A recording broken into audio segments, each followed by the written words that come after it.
Is your vehicle stopping like it should? Does it squeal or grind when you brake? Don't miss out on summer brake deals at O'Reilly Auto Parts. O'Reilly Auto Parts. You're listening to the Archaeology Podcast Network.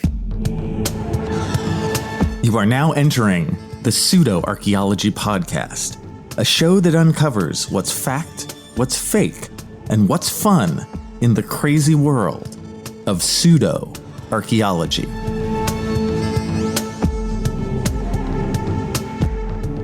Hello and welcome to the Pseudo-Archaeology Podcast, episode 116. I am your host, Dr. Andrew Kinkella, and tonight we analyze in depth the face on Mars.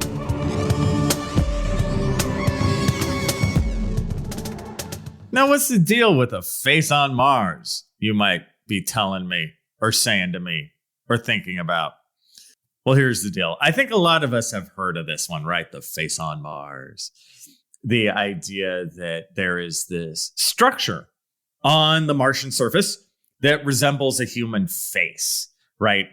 And of course, the follow-up idea that this is the leftovers of maybe not even necessarily an alien race, but proof that earlier humans that we no longer know of have made journeys to Mars and beyond, right? Did that actually happen? Well, we can all say it together. On three. 1, 2, 3. No! But don't you wish it did? Man, I do. And I kind of sort of remember when this first came out. Now, I'm almost too young for kind of the first flush of the face on Mars. And why am I going over this today? It's because I saw it, just as I always do, right? You guys have probably heard me say this before. I kind of cruise through the internet every so often, just looking for pseudo-archaeology stuff, or I keep my ear to the ground as things come up in social media or just pop culture. And the face of Mars came up again. And honestly, I'm so bummed. I forgot where. I just remember noticing, oh, hey, face of Mars. I should do this one. So the backstory to the face on Mars is it's based on a photo taken in 1976 by the Viking 1 orbiter. So what's the Viking 1 orbiter? The Viking mission from 1976 was a satellite that we shot from the Earth to Mars. And the satellite goes around Mars taking photos. And there was also a lander. I think most of you have probably heard of this based on the Viking lander from 1976. That was probably the most famous part of the whole thing, where they actually had a lander go down to the surface of Mars and take photos from the surface of Mars for the first time ever. Really, really cool stuff, right? So the photo of the face on Mars is not from the lander. It's from the orbiter, right? So there's the satellite that stays in Martian orbit after the lander has gone down. And this image, when you see it, you've seen it. I think it's pretty iconic. It just looks like this sort of face staring straight out into the heavens. It looks like it's kind of part of a square pyramid almost. It's sort of squarish, and then you have this sort of eyes and mouth look to it. Now, loving this story, I was initially worried that I couldn't really do it for this show because I'm like, isn't that part of astronomy? But no, friends. It's a part of xenoarchaeology. That's right. Xenoarchaeology, spelled with an X. And this is a science where if somebody is looking for extraterrestrial cultures and their remains, you are then a xenoarchaeologist. So I can wrangle myself into this by putting on my xenoarchaeology hat for a day so I count. So this photo comes out, and of course, every pseudoarchaeologist goes way down the rabbit hole on this, and they look around the area, and there's also sort of vaguely pyramid-shaped structures. We refer to them as hills in modern English. But you put those all together, and of course, this is some sort of not just singular Martian face, but evidence of complex societies that have built multiple structures. Now, unfortunately, technology gets better, and they sent more satellites to Mars to take more photos, like the Mars Global Surveyor and the Mars Reconnaissance Orbiter, those guys in the early 2000s. Why am I so against them? Because they destroyed my face on Mars. And what I mean by that is they took pictures with better pixels, and you could tell it was just hills. Boo, boo, Mars Global Surveyor. So to give you guys an idea, this is what's so crazy about technology.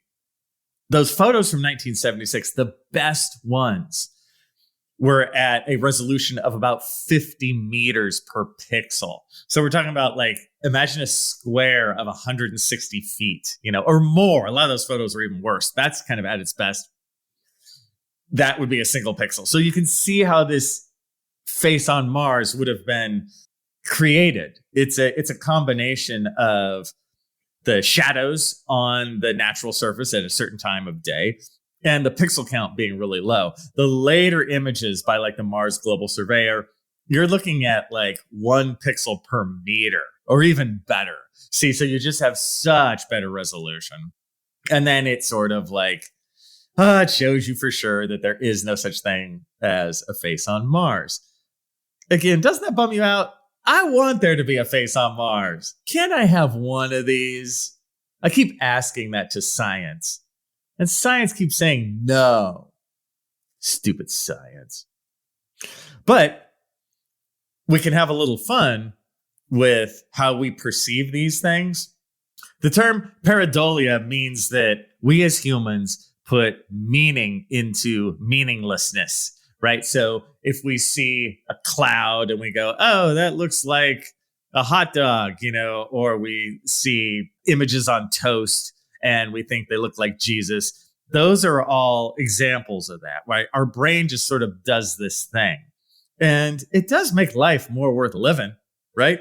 But it is ultimately just making meaning out of a meaningless optical illusion.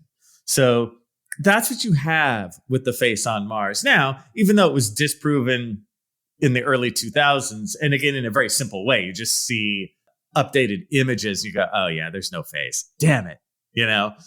Of course, this story never will ever end. But part of me does kind of want to keep it in my pocket just for fun, And check this out. I really like it when books or science fiction use stuff like the face on Mars as a backdrop. I just think it's fun and stuff like that. This is where we can have fun with these kinds of things in what I would call like a correct manner, or a manner that makes sense, where we don't take it too seriously, where we have a little fun with it. And there is one example of this in my life that I think really did this well. And that example is, of course, Zak McKraken and the Alien Mindbenders. What is Zak McKraken and the Alien Mindbenders? Are you serious, King Kella? Yes, I am.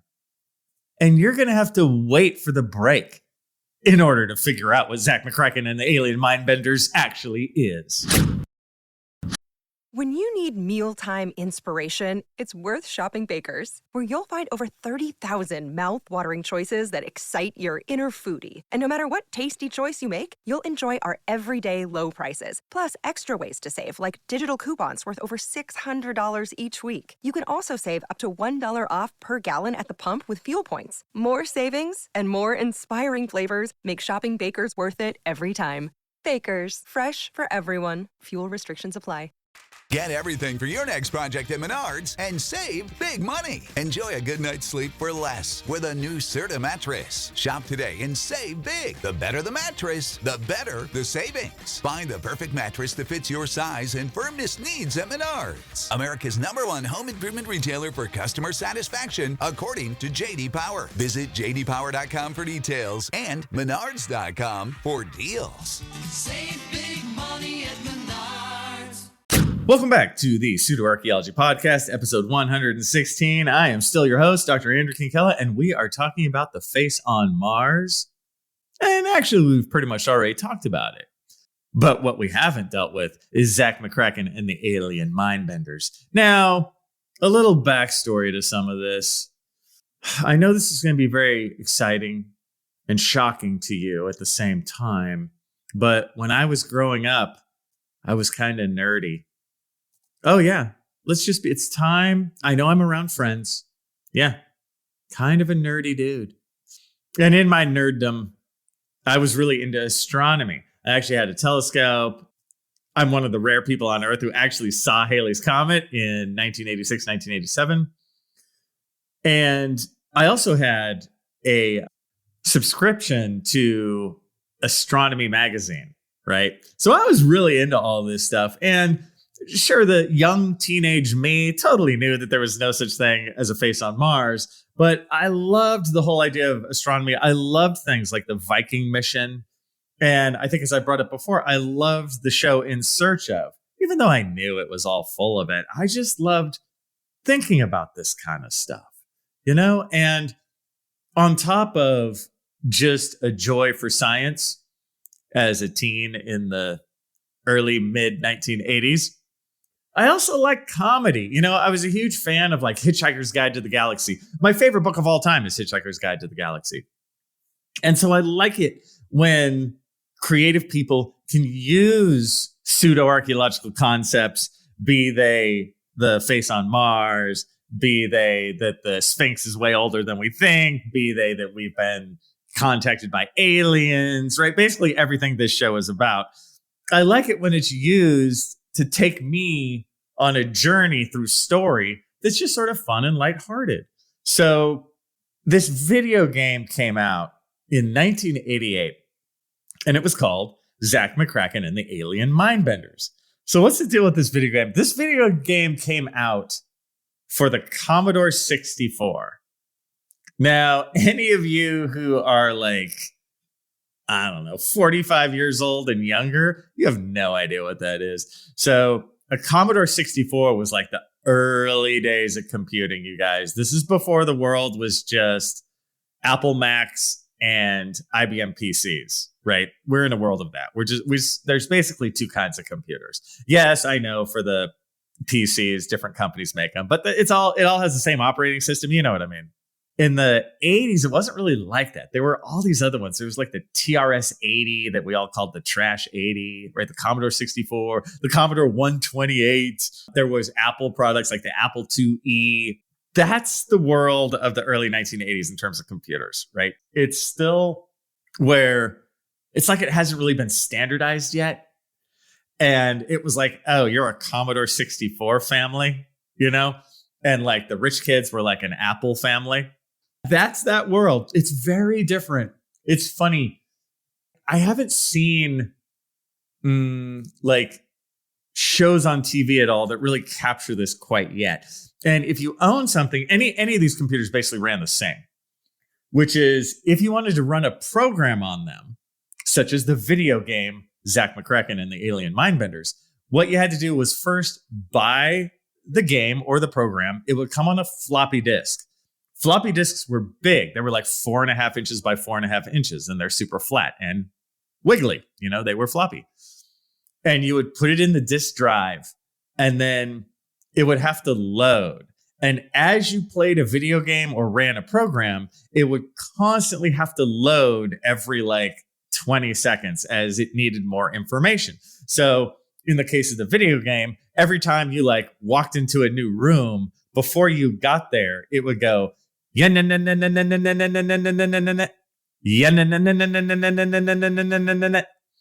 that was the disk drive, which you bought separately right? You had to buy the computer, then the disk drive, and a monitor, all separate, for the equivalent of what I'm sure would be like $1,800 today or something. Dude, you guys, it was insane.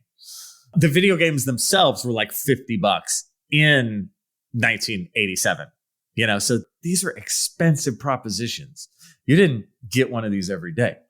But games always progressed slowly, right? You would sort of do one thing in a room, and then you'd walk the character to the right side or left side of the screen, and that would be them walking into a new room, and then it would load, and then the screen would change, and you'd be in a new room.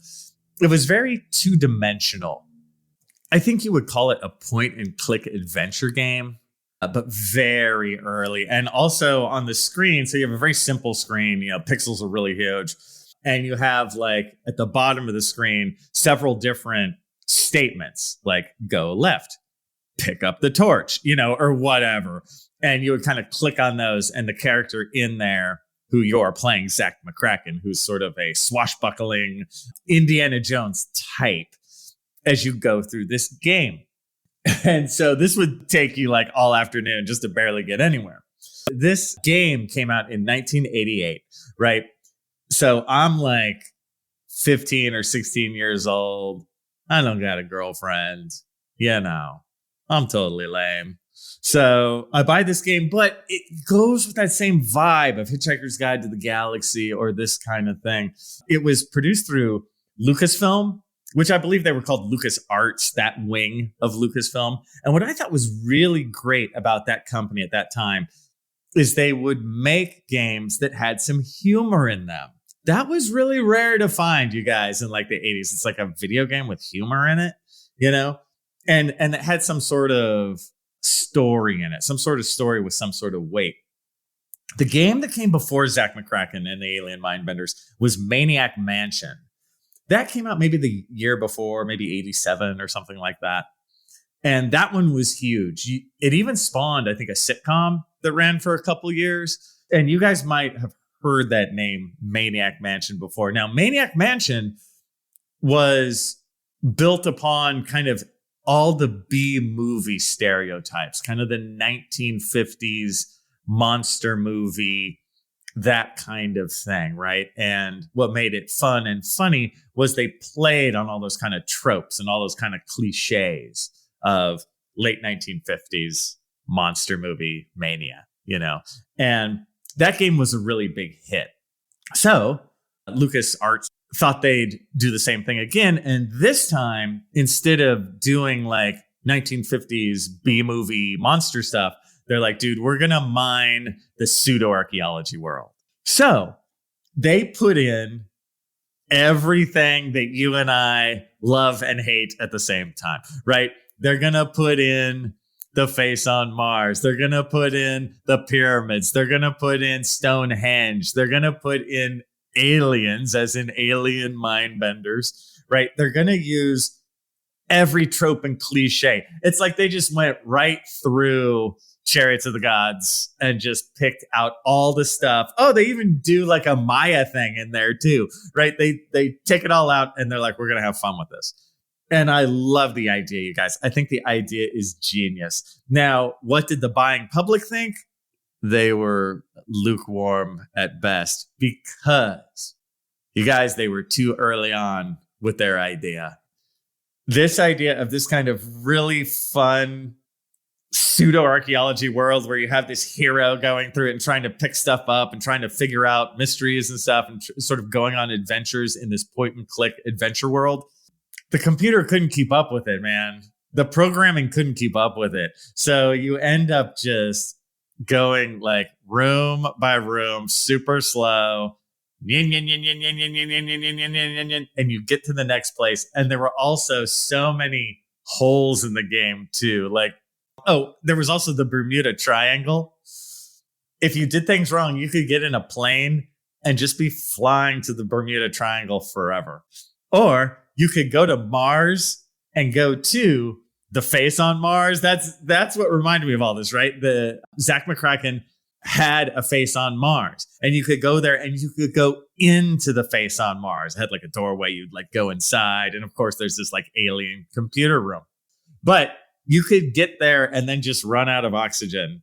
And it wasn't like video games today. Video games today, you can like just cruise around in that world. You guys know what I mean? Like on Minecraft, you can just enjoy the world of Minecraft. And there's so many video games like that today, right? Where you can just kind of fly around for a while or like ride a horse for a while. And it's all 3-dimensional. And one of the joys is just kind of letting your mind wander, right? On some of these games, you can just make like a campfire and hang out by a river all night. If we had had that kind of technology in 1988, Zak McKraken would have kicked ass. It would have been so much fun, but we didn't. It did have great ideas, though. As I said, you could go into the face on Mars, had like a doorway in the side. You could also go into the Sphinx, right? And of course, both of the rooms in these two places were similar, and you had to kind of figure out how to use clues you got in both places to sort of ultimately, the idea of the video game was, of course, to stop the alien mindbenders from bending everyone's mind. I looked over a couple things online about Zak McKraken just so I could remind myself of the time. There was one thing that I hadn't realized, that the idea of the aliens, what they were doing, how they were bending humans' minds, was they were sending a 60-cycle hum basically across the world. And for any of you who play guitar, single coils on a guitar produce a 60-cycle hum. So I just thought that was kind of funny, right? It's one of those things where they just have humor all over the place. And you're ultimately, the core thing to find in Zak McKraken are, of course, crystals. I think there's 3 crystals you have to find, and you put them all together. And then that, of course, turns off the 60-cycle hum. Even though this video game came out in 1988, it is supposedly taking place in the far-off world of 1997.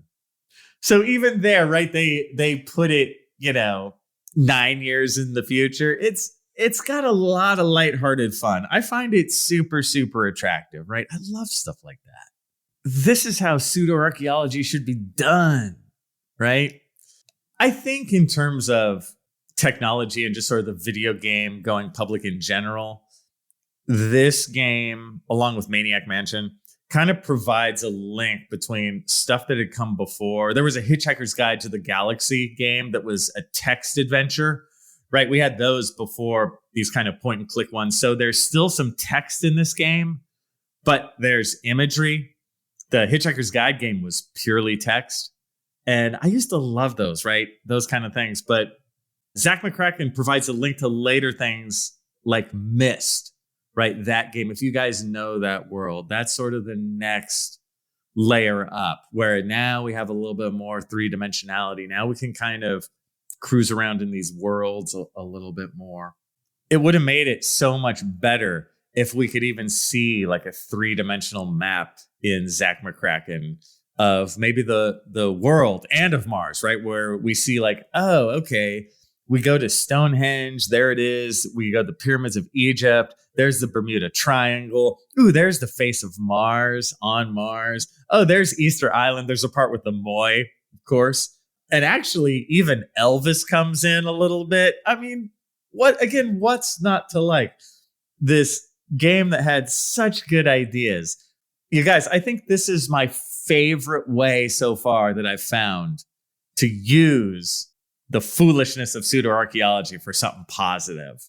And when we come back, my final thoughts on the face on Mars and Zak McKraken and the Alien Mindbenders.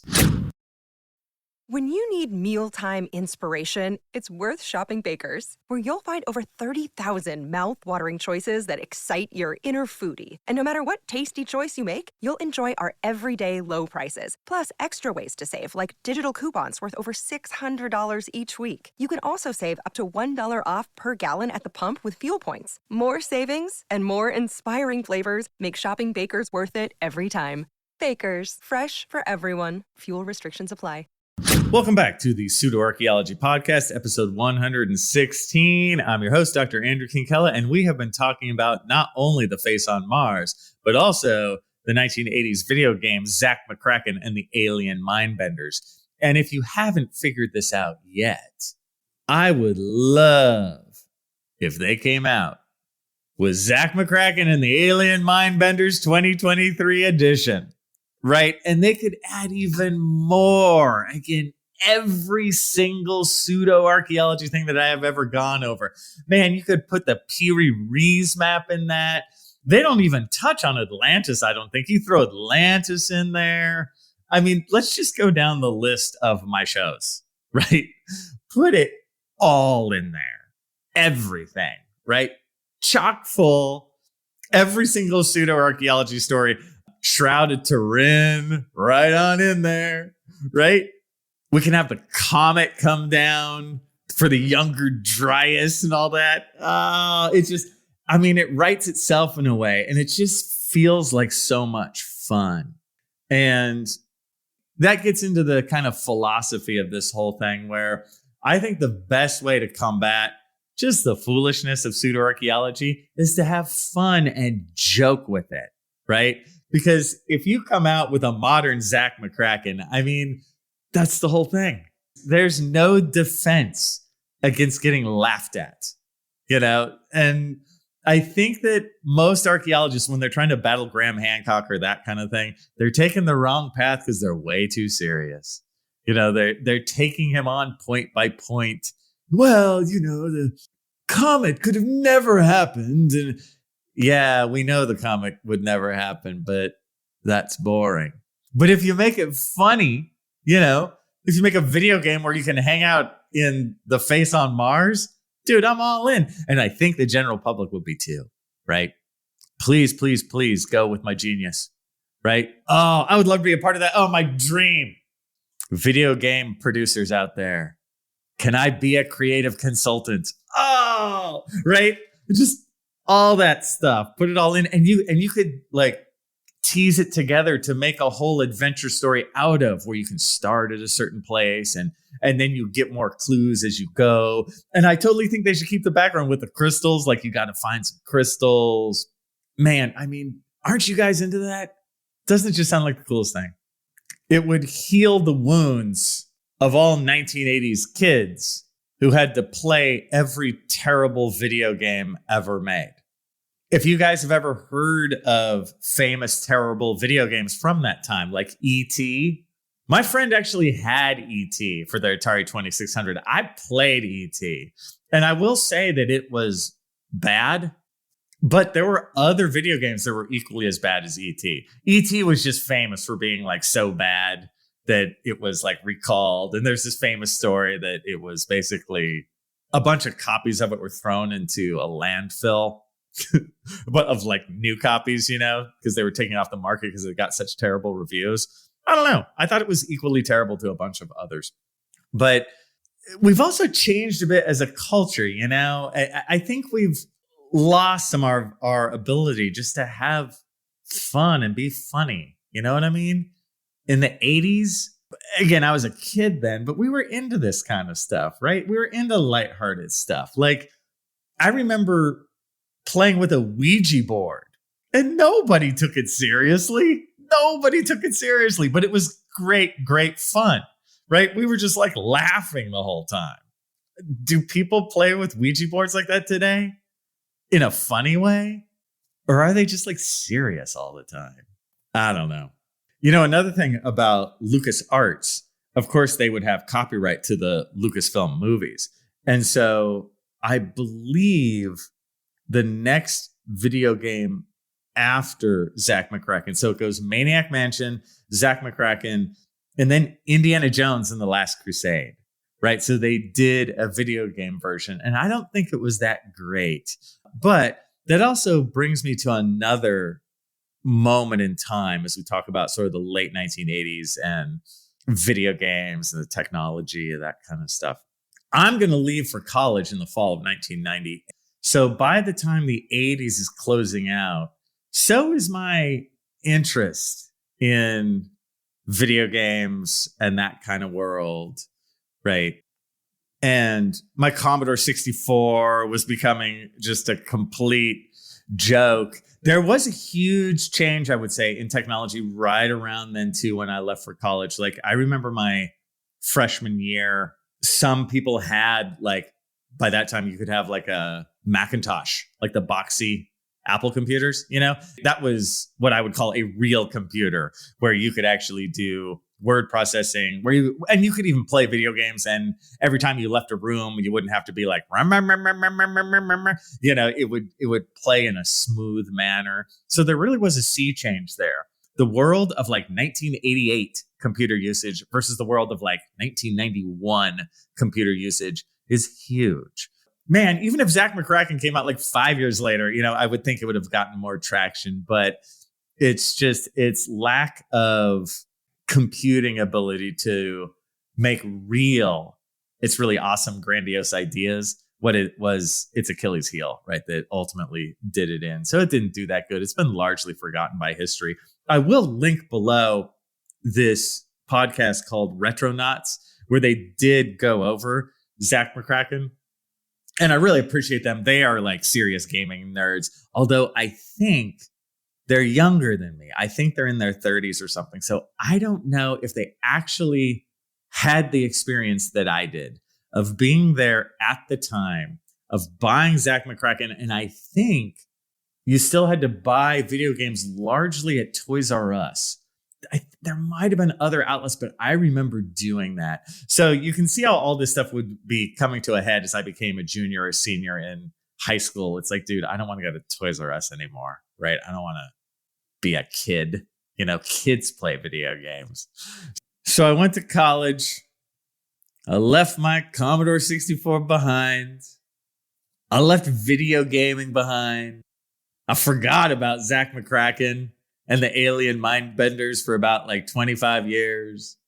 But then in researching for the face on Mars, at first I was like, man, I can't talk about the face on Mars for like 40 minutes. And at the same time, I was like, wait, I remember a video game that had Face of Mars in it. And I really dug it. What was that?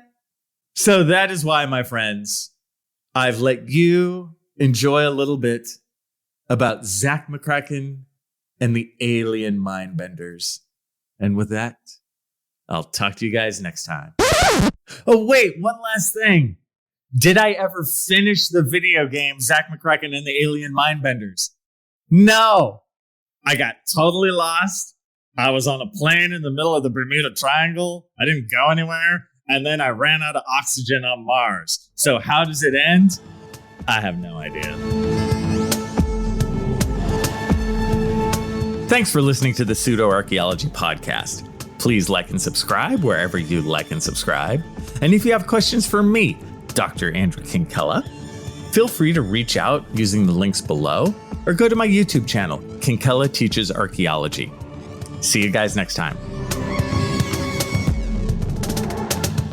This episode was produced by Chris Webster from his RV traveling the United States, Tristan Boyle in Scotland, DigTech LLC, Culturo Media, and the Archaeology Podcast Network, and was edited by Chris Webster. This has been a presentation of the Archaeology Podcast Network. Visit us on the web for show notes and other podcasts at www.archpodnet.com. Contact us at chris@archaeologypodcastnetwork.com.